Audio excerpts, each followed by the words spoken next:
Is fear crippling you as a woman? My name is January Donovan, founder of the Women's School, and today I want to try to explain what happens in our brain when we are fearful and how we can actually study it so that we don't live a life of perpetual fear. So I'm going to share my screen here to help us really better understand, the cause of our fear, the purpose of fear, and why it's important for us to manage our fear. So, first of all, thank you for being here because I believe that it means that you're really trying to understand how you show up in the world and that you're growing as a woman. I think that's really important. And that's our vision, the Women's School, is to build culture, rebuild culture, one woman's transformation at a time. And so by you being here, you're contributing to creating a massive impact in the world. So let's talk about what women fear about and just kind of break it down a little bit. So what do women fear? Our safety.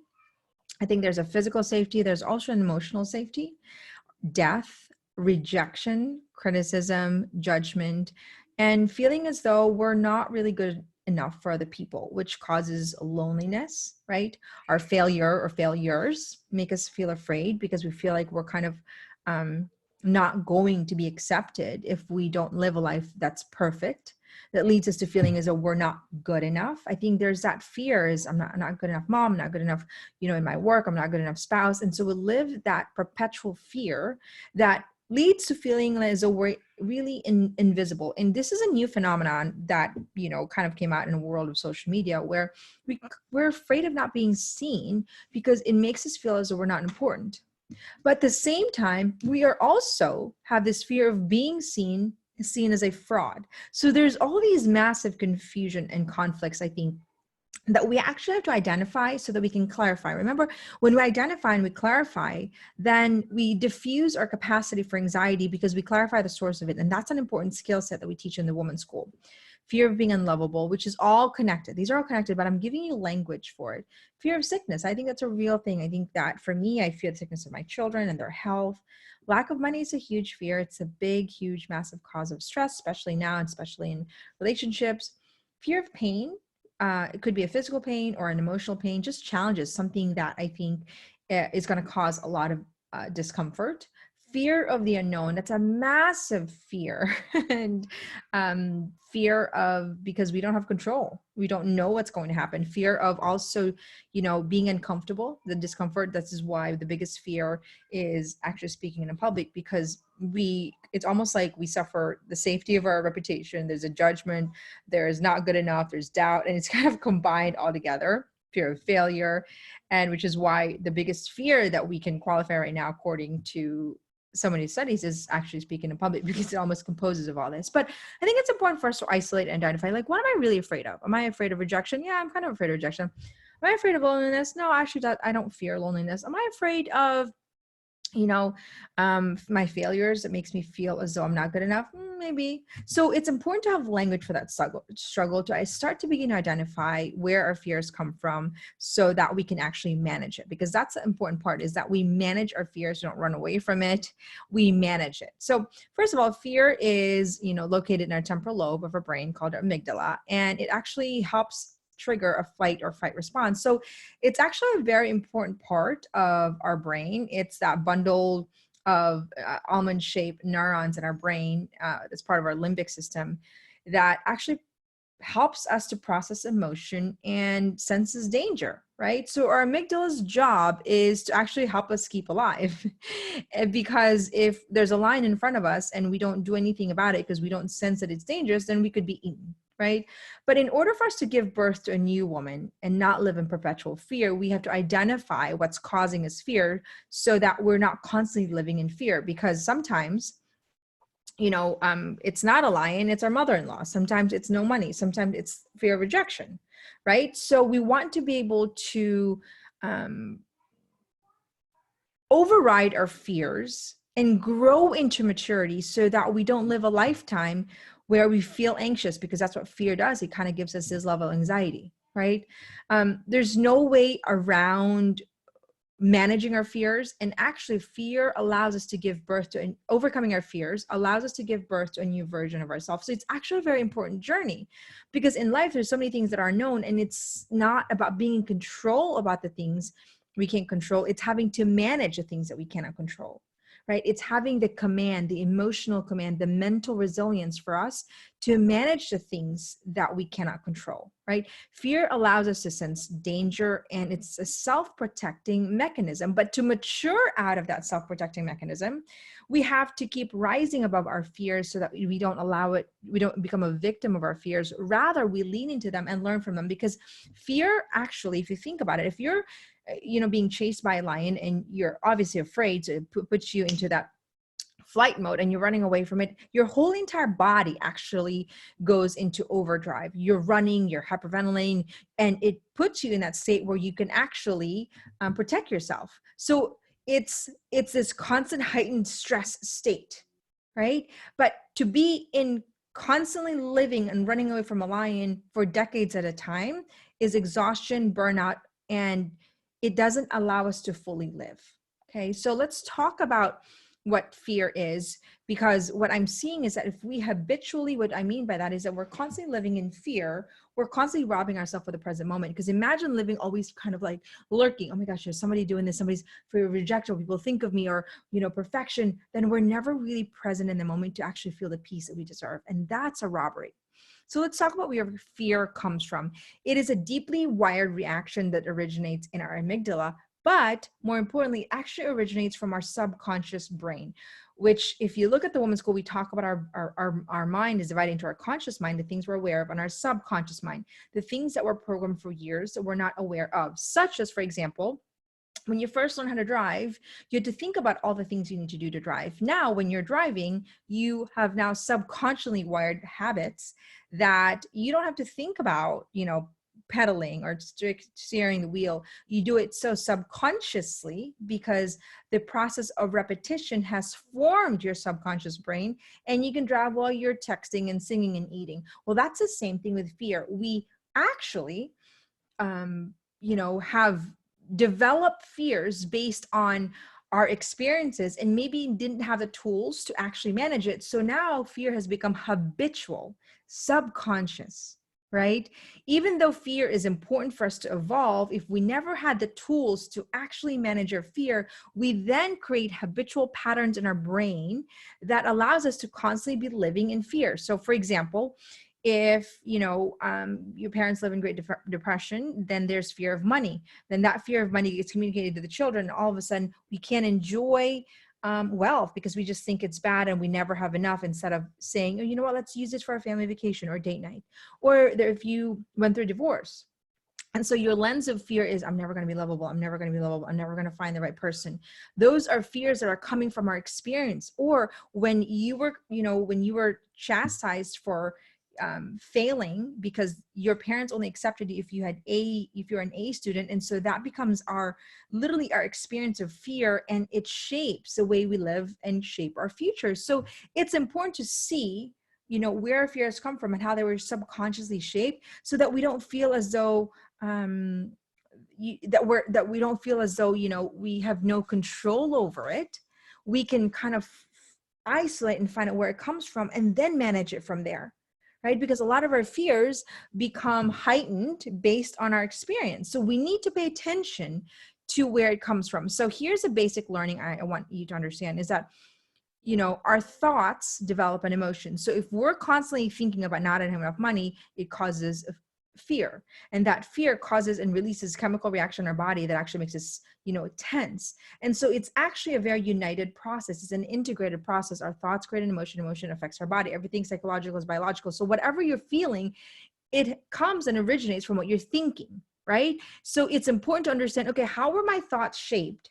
And were these thoughts shaped negatively that's now producing a perpetual negative emotion of worry, stress, anxiety, and fear that I can't even live in the present moment? Now my body's perpetually stressed. This is why the biggest cause of cancer is stress, because it's our mind connecting our emotion to our body completely going on overdrive.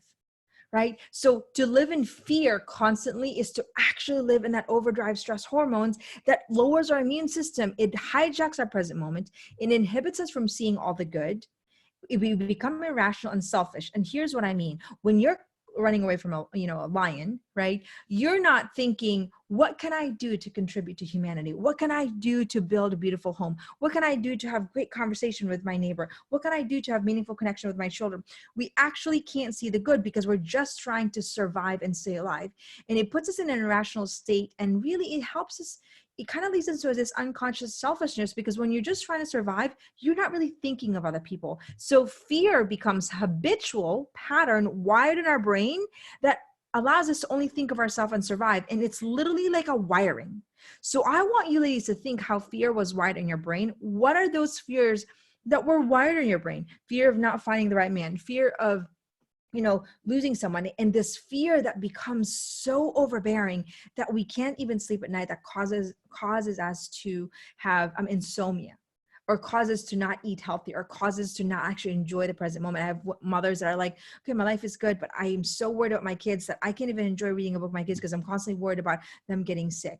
It's an actual wiring, and we need to understand that we can actually rewire our brain, because what happens when we have to overcome our fears is that we have to literally take old wiring patterns and rewire it.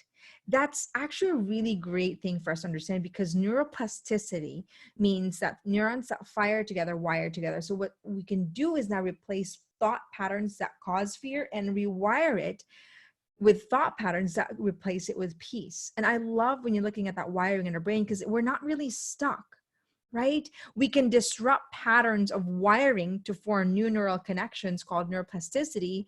And that way we don't live a lifetime of constantly stress, because we can rewire our brain. That's the most hopeful thing I tell women, is that if we have never been taught to manage our fears, and now we're living with the hormones of stress because of fear, have no fret, because with the right tools and the right understanding of the mindset and the rewire process, which is what we teach in the women's school, is a rewiring formula, we can rewire old patterns, and we are not stuck to old labels. We are not stuck to old mindset, where I'm just really bad at relationships. I'm just really bad at being a mom. I'm just really bad. No, we have to rewire these concepts that rob us of being free, because the goal is internal freedom, right? So how do we manage fear? Number one is that we have to manage our words. Words become flesh. And so we're constantly, thinking, I'm so afraid of not getting married. I'm so afraid that I'm never going to find the right person, to replacing it with, I'm so excited to meet the right person. We rewire old beliefs, right? My kids will always get hurt. I'm so grateful that my kids are healthy, because, temporary anxiety should move us into action, but perpetual fear and anxiety and thought patterns actually cripple us from really living in peace and joy, right? We're designed to live a beautiful life, and fear inhibits us from seeing the beautiful life. So here's what I want you to understand, is that we have to design our thoughts in context of the woman we're trying to become. So in the women's school, we talk about, here is the, our amygdala. Our, what is it called? Our reticular activator. Our reticular activator is that part of our brain that allows us to focus on it, is what we're thinking. So if I'm looking for a white Honda van, I start to see all the white Honda vans. If I'm pregnant, I start to see all the pregnant women. So if we're focused on the things we're worried about and we're stressed about and we're fear, our reticular activator sees more of it. So when we're actually worried and thinking of all the negative things, we find more evidence of all those negative things that causes us to become more stressed. So it becomes a really bad vicious cycle. So we have to disrupt that pattern, because our reticular activator, the part of our brain that God designed, then becomes go in overdrive, and we start to see evidence of everything that we're fearful about, the COVID, then my kids, and then going to the grocery store, and everything becomes a source of stress when our reticular activator is heightened. So we need to pay attention to how our brains are wired, our reticular activator and an amygdala, so we can use that to our advantage to rewire all those stress hormones and give ourselves a chance of a beautiful and peaceful life. So here's what we do. We design our thoughts to fit the woman we're trying to become. So for example, I'm choosing to be resilient, right? So it's kind of like forming a clay. This is why in the women's school, we form the woman to be in alignment with the woman that we're choosing to become. So if we want to be a woman that's resilient, then we can't be worried about what people think. That every time somebody has a negative comment, we know how to actually have a script to rethink of all those negative comments and replace it. so that we align ourselves to the woman we're becoming. So let's just say you've always been stressed about money. Well, I am stress-free when it comes to money. I have an abundance of money. From I never have enough money to have an abundance of money. And then what's going to happen is that you literally go through the rewire process, which we teach in the women's school that I cannot go into here. And you activate your reticular activators. So you give yourself a chance at seeing you actually having more than enough, so that you're not living in constant lack that puts us in stress hormones. Right? So we actually give you a rewire formula that changes the way we show up in the world. And it's a beautiful thing because God designed our brains with 100 billion neurons, and he designed it. So exactly, he also designed in itself a way to heal from old past, old wounds. Our wounds from the past should be our compass for creating a beautiful future. And it is absolutely, in alignment with becoming the best version of ourselves, which is ultimately what God wants us. So we need to understand how our minds work, that beautiful brain that God designed, so that we can become the best version of ourselves and not just think of becoming, a woman that a good mother, but I really understanding how do we rewire our brain so we can become the great mother, the great wife, the great relationship that we have. So it's important to understand it because fear really keeps our light under a bushel, because we can't see things in a beautiful manner if we're constantly living in fear. Right? You can't ignore your fear, you have to manage it. You can't indulge in your fear, you have to manage it, right? Because we're indulging in those thoughts or ignoring it, pretending it's not there. It's not the way to handle it, because we can't benumb ourselves to those emotions. So the only way to really do it is to manage it with practical tools that is going to help us reshape the way we're thinking. Right? So here's our quick woman's school rewire formula, is that whatever you're fearful about is to first identify what it is you're fearful about and how it's affecting and impacting which arena of your life. We talk about the different arenas. And then what you're going to do is that you're going to replace it and rewire with a different script. And here's a rewire formula. You have to write the replacement script. You have to recite it every day, and you have to retreatment. So you have to envision the woman that is grateful, whatever it is that you're trying to envision, replacing fear. You have to actually think of how that woman is going to create impact and change and become a light in the world. And so we teach you actually how to retreat, how to envision that kind woman, how to envision. And then we ask you to repeat it, because repetition is what creates neurological connection. So although I'm giving it to you here so fast and so quickly, this is a thorough process that we teach in the women's school, so that there's hope, so that we know you can absolutely change, and you're not a label, you're not stuck, and that the concept of neuroplasticity is there for us to help us understand our God-given brains, but also neurogenesis, which is the concept of actually rebuilding new brain cells every single day until the day we die, which means that we're never stuck. And I think that's a beautiful way to think about it, because we think, Junior, I'm just not a morning person, and I'd love to be more peaceful in the morning instead of shoving myself in the morning, but I'm just not a morning person. So we create this narrative and labels because we don't think that we can actually rewire thought process. Well, I'm giving you permission to right now to actually think that you can absolutely rewire thought process. That I hear it all the time with ladies. I'm just really stressed. I'm just really anxious. Well, our words become flesh. Our reticular activator finds evidence of what it is that we're actually focusing on. So let's replace that, because you become what you repeatedly think about. And so we need to, break this habit by building awareness. And really, a lot of times I just tell women, if you see the impact of stress and fear in your life with your children and the people you love, you're going to want to replace your words and thought process, because it's so damaging. Right? So here's some of the scripts that we teach in the women's school: is that life is happening for me, not to me. Right? I'm afraid, but I'm going to do it anyway. I do not fear the fear of failure. I gain from it. Right? I am a new woman for it. And so, I think that it's important to actually, that's why in the women's school, we teach about hundreds and hundreds of scripts, because we need to know actually how to train and rewire brain, and scripts help us rewire our brain that is in alignment with the woman we're trying to become. So to live a life in fear is to not live at all. And I really want you to ponder that, and ponder the things that you're fearful of that inhibits you from a beautiful life, a life of intimacy, both with God and man. Because if we're constantly in fear, we can't really give to our friends, our children, and our significant other, because we're always withholding something and suspicious about how they're going to hurt us. So we don't actually give ourselves fully and freely. And that's really a robbery of a beautiful life, because ultimately connections is what heals us and makes us whole. So it's important for us to understand this is a time to rise. And I think neuroplasticity and our genesis should help us understand how our brains are wired, so we're not stuck in the mindset where we cannot change and we cannot grow. And I think there is so much hope in the world right now, especially understanding how our beautiful minds are created, the God-given beautiful brains, and we can actually not just be empowered but be equipped, because empowerment kind of be like, that's great, you can do it. But really, we show women a sustainable process of transformation. And this is why our vision in the Women's School is to rebuild culture, one woman's formation and transformation at a time, because what we have is a very comprehensive, systematic, and practical guide to living a life of wholeness, which is really living a life that is complete and free of fear. Because perfect love should cast out fear. I love that. And so when we are able to see with the eyes of hope and love and joy, we actually clearly eliminate the hormones that fear comes from. And though fear is necessary in short bursts, to live a lifetime of survival mode in fear, it is a robbery of the many roles we play as mothers, as friend, as wife, as girlfriend. And it doesn't allow us to fully enter into the gift of our many roles as women, and we inhibit ourselves from becoming a contribution and to live a life of generosity when we're always fearful about what's next and somebody's going to take it, and not feeling as though we are free to give more of ourselves. So ladies, really be mindful of, ask yourself, which part of your life is in fear hostage right now?